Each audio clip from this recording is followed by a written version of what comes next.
balcony at International Amphitheater. We have a World Championship match here tonight as promoted by promoter Fred Kohler. This is the Great Atlas in this corner. You will soon see the present reigning heavyweight NWA champion Lou Thesz, who has risked his belt against this guy tonight. And there's Lou. He's just come into the ring.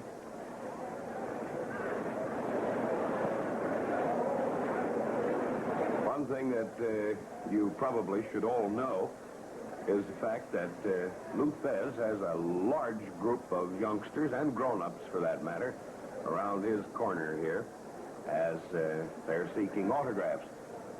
Here's Ed Strangler Lewis, who is Thesz's manager. He took him over, some months ago. And notice, if you please, the lack of autograph seekers in the Great Atlas's corner.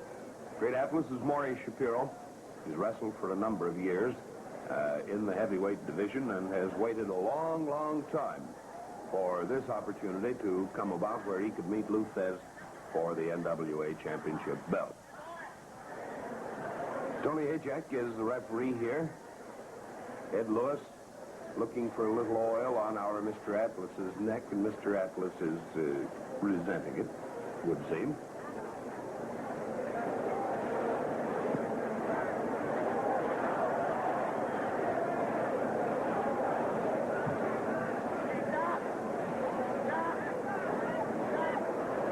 This boy Atlas, you may remember dimly. I believe he made a television debut not long ago, which he played part of the Giant in Jack the Giant Killer, or Jack and the Beanstalk, whichever way you like to look at the story. Boys are discussing here what ring rules are. These are Texas rules, of course. Catch as catch can. If you're out of the ring of your own volition and down on the floor, you have a count of 10.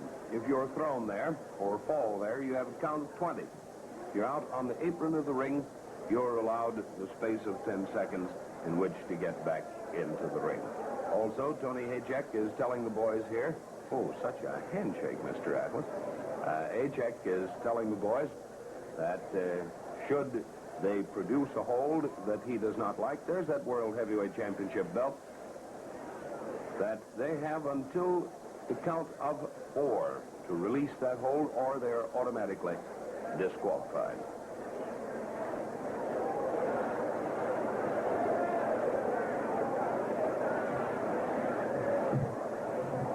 Old Ed Lewis, Strangler Ed Lewis, has been around for many, many years. And he knew Lou Thesz when he was just a youngster and when his daddy was wrestling before him.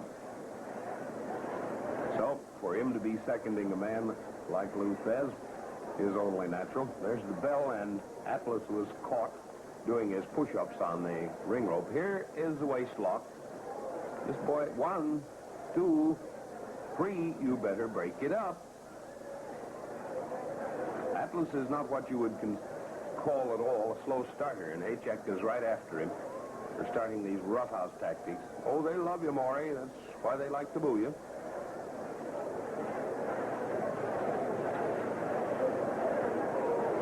Thesz is left-handed, you know. Here's another waist lock on Thesz. 1, 2, 3, and Lou knocked him loose. What's the matter, Mr. Atlas? This is the best 2 out of 3 fall affair. Arm lock falling on Thesz. An outside wrist lock, single. Hajek down here looking for a pin.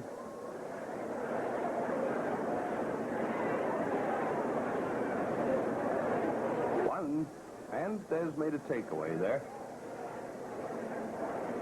Even though he's in that wrist lock, he still was trying to pin the Great Atlas. 1, and always a sign of a good wrestler. Even if you have a hold of advantage on you and you can revert the thing, then you are playing the game as cagily as you know how.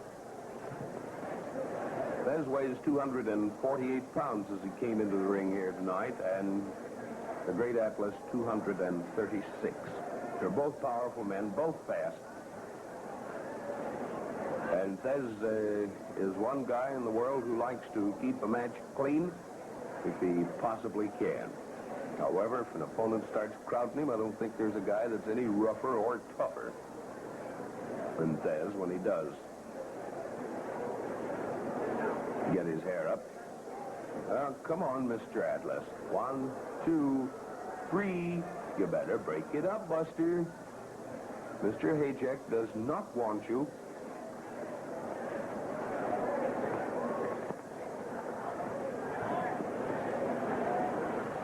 Atlas always figures that he can stop the booing by showing his muscles, and all he does is make it grow. Now, that was a Pier 7 trick. Haycheck didn't catch that one. You know, we lovingly call Anthony Blind Anthony here.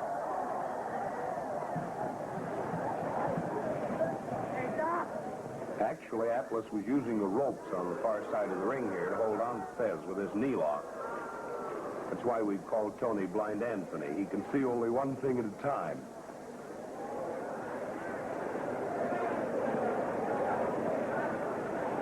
Atlas has got it well blocked out here so that it's nigh on to impossible, if you want to rationalize Tony's behavior here, to see this thing.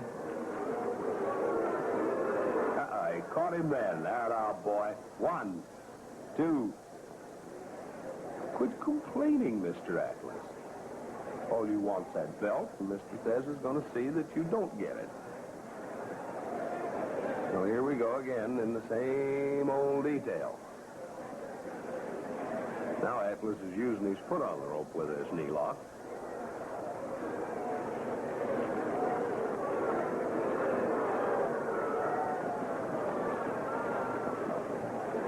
I'm all right. You'll bruise your knees, boy. 1. Atlas is going to find himself in the position here of not being given any room to maneuver. See what I mean, boy? And a beautiful backflip there and a bounce off the ropes. What's the matter? Ain't it legal? You vote.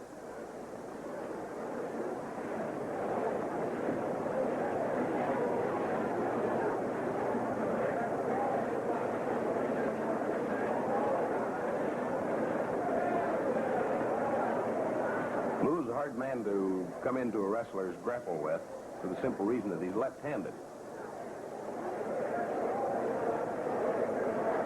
Mr. Atlas, you, honest to goodness, you should never have tried that one. You'll be wearing your chin around under one of your ears if you get another one of those. When Lou bounced off the ropes that time, he really clipped him.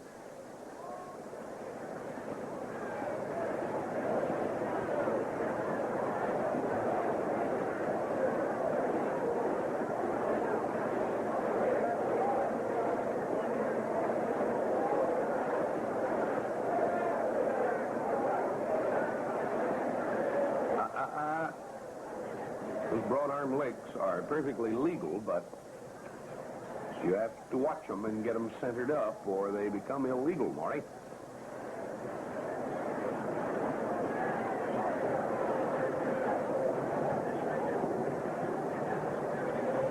Hey, Mr. Atlas, get off of us. Had we been down at ringside, as we generally are, you would have landed right on me. Tonight, I'm up in the balcony. I'm up with the real aficionados up here tonight, and you may hear some of them. Please, Mr. Thesz is the man you're wrestling. Mr. Atlas.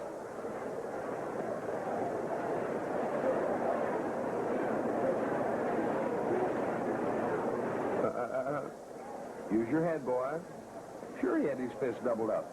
Keep his arms from unraveling.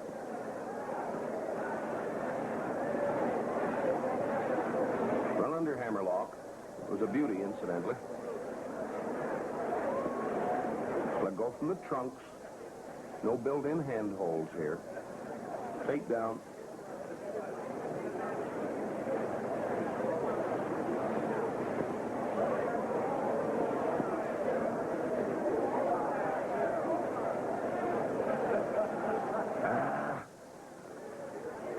imagine all of his fingernails blue. Now, you wouldn't want that to happen to you.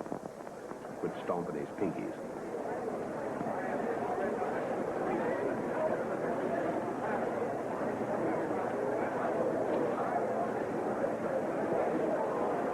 Flying mare, but it didn't loosen Atlas up one bit.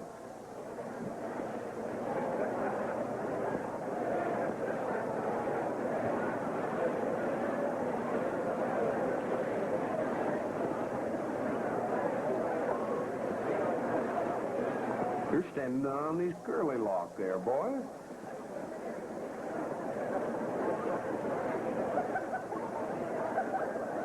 If you can stand on a crew cut, I don't know. Mr. Atlas, you're being illegal here, boy. People won't like you. Break it up, says Tony. He caught you then. One. No, he didn't either, I guess. That time he did. 1, 2, 3.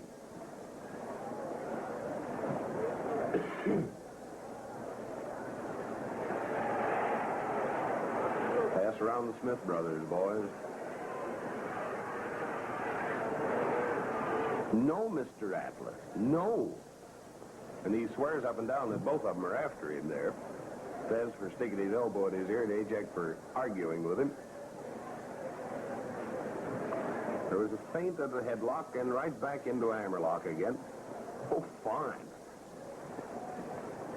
He really landed on his Fisteris, wherever that is. Lou's got a beam squeeze on Atlas now.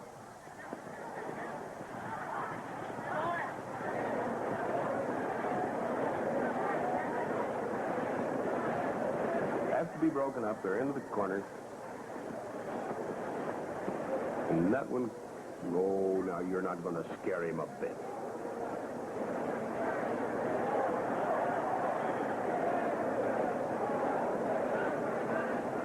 Now look out, Anthony. Those boys will run over you and never even know they've done it.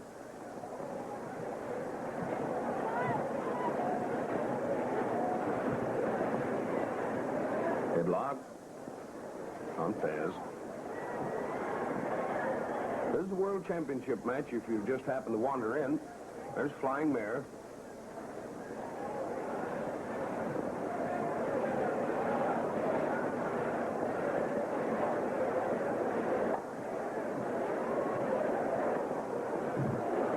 Still a headlock on Thesz. This match is young yet. It's best 2 out of 3 falls or a 1-hour time limit. So actually, neither one of these boys has as yet gotten a hold of his second wind. He had hold of everything else.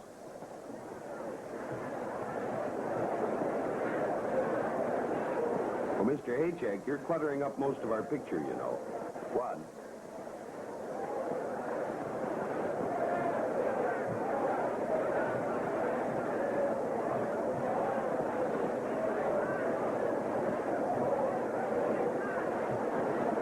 Onto a headlock is our Mr. Atlas.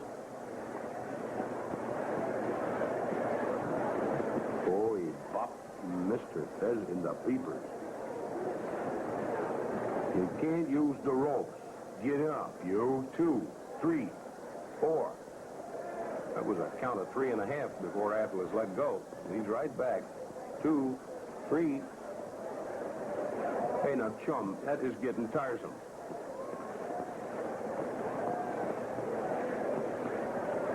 Another headlock.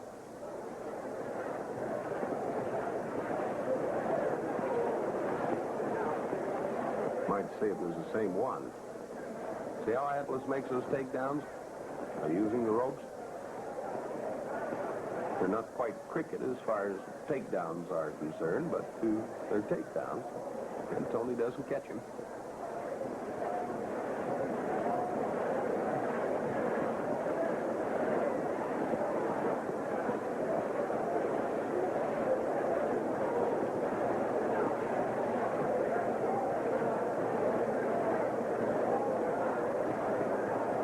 Go again.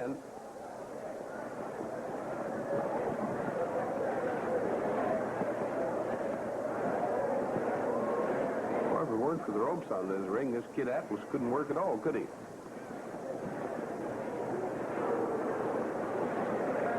You know, they called Mighty Atlas a peacock of the mat. You can see why. Look at his wrestling shoes. Those aren't cuties.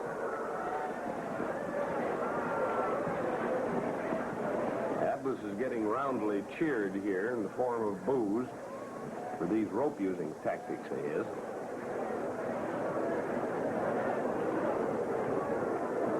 Oh, no, me, I never use it. Oh, yes, you do, Buster. Bust it up. Hey, fellas, tilled up. That's fine. Thank you. Check. It's a pair 'em. Oh, there's a back flip on Thesz. Mr. Atlas thought he had him. A drop kick could be. Flying body press. 1, 2, 3, and the first fall roughly goes to Lou Thesz. The rub there. And listen to Mr. Atlas sing in all keys, all at the same time. Lou Thesz won the fall with a body press. That's the first fall of this championship match between this lad, the great Atlas, and Lou Thesz. And giving Lou some information, Ed is complaining to Tony Haycheck about the tactics that Atlas is using, and Mr. Atlas is complaining about having to wrestle two men, one by proxy, in the form of Ed Strangler Lewis, Thesz's manager. Many of you probably who have become addicts of wrestling via the television route, probably Ed Strangler Lewis is only named to you. But that was the old boy himself, and we'll probably have more shots of him as the evening goes on.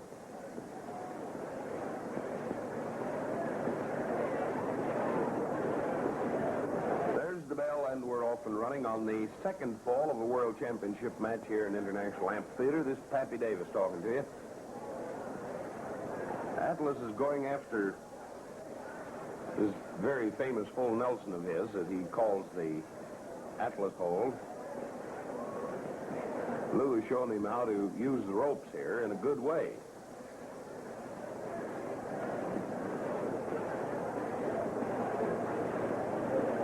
These boys are both in superb condition, both of them, for this match.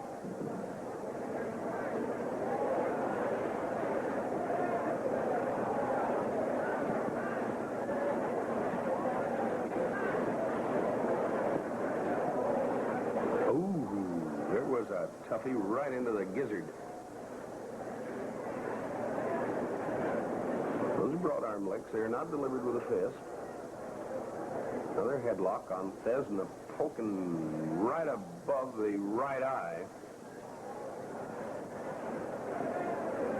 A knee lift right the same side of the face.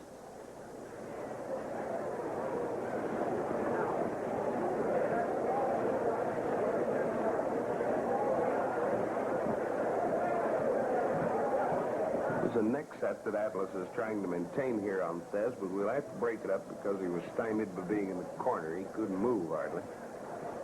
Thesz is still trying to get his head back on right.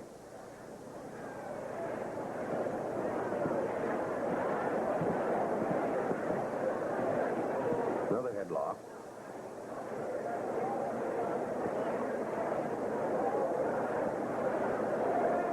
Well, there goes Atlas again, walking on the ropes.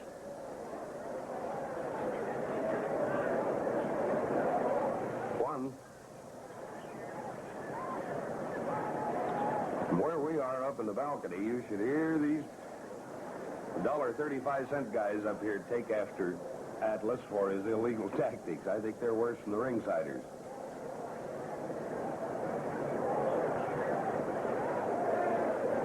You know, I just happened to think of it that in addition to boxing, wrestling, I think, is one of the few spectator sports where the fans, the high-priced, high-paying fans, are down lower than the scene of action. They're looking up on this game all the time. Atlas still hanging to his headlock. Tried there for a full Nelson, but missed it. Now he's fussing at Haycheck for being in the way.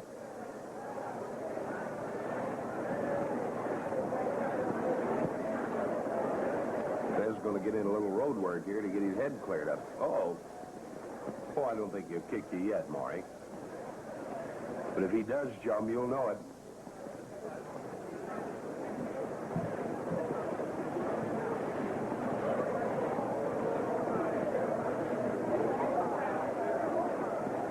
There's side mare.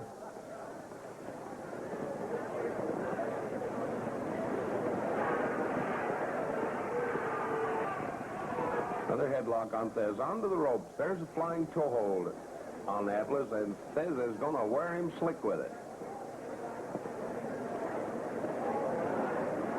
Mr. Haycheck says, "You won't give up, huh? You won't give up, huh?" That's the way Tony says it. You've heard him probably many a time when we were at ringside and could hear him on our mic. "You won't give up, huh?" Some of the answers that he gets are not always genteel, I can tell you that. What with being given in the heat of battle.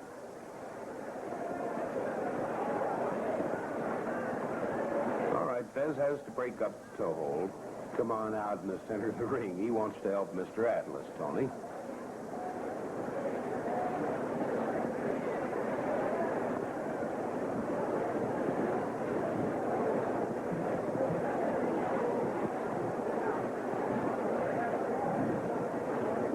He caught that one right on the breastbone again.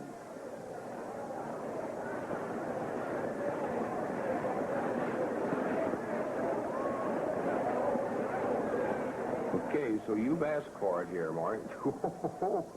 Look at the tremendous strength of this guy, Thesz. When he does, but what a beautiful kangaroo from the great Atlas. Mr. Thesz is knocked halfway out in the North 40 here. There's another reverse backflip. And here goes the Atlas hold, or the Atlas sleep hold. Been known for 40 years as full Nelson. I don't see why we'd have to change it now, but Mr. Atlas wants it that way. Thesz is going to be in the land of Nod here if this keeps up. He finally had sense enough just before he passed out there to say, okay. Now, Tony, the problem is getting Mr. Atlas loose. When he puts this one on, he locks up his knuckles, and it becomes very hard for him to let go. Yes, sir? He won one finally from Lou Thesz. Atlas, when he puts on this full Nelson, interlaces his fingers so deep and so tight. After the pressure is on, it's hard for him to get his fingers loose.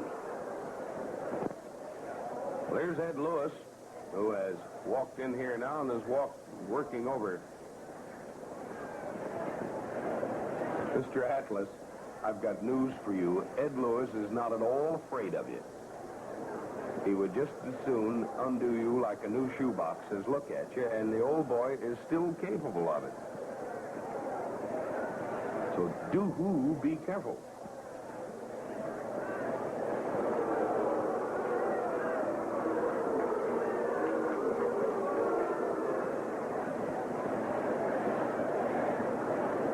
When the crowd gets to Wharton, the great Atlas, the way they are here right now at the moment. Now, you leave Mr. Lewis alone, will you?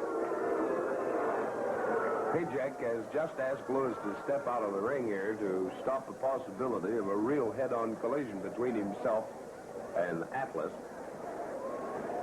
Well, there's... No. That was just a 10-second whistle. Now, you got to wait.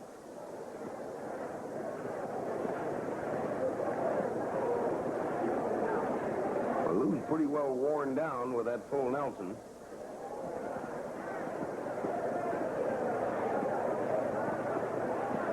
And Atlas is going to try and get in here and take advantage of a groggy man while he can. You know, full Nelson can very easily dislocate your neck without a bit of trouble. That's his biggest problem. And Atlas has that NWA championship and the belt right in front of him now, so he's not going to stop at anything short of using a sledgehammer to finish Thesz off. Well, there he is. He's got it set up again.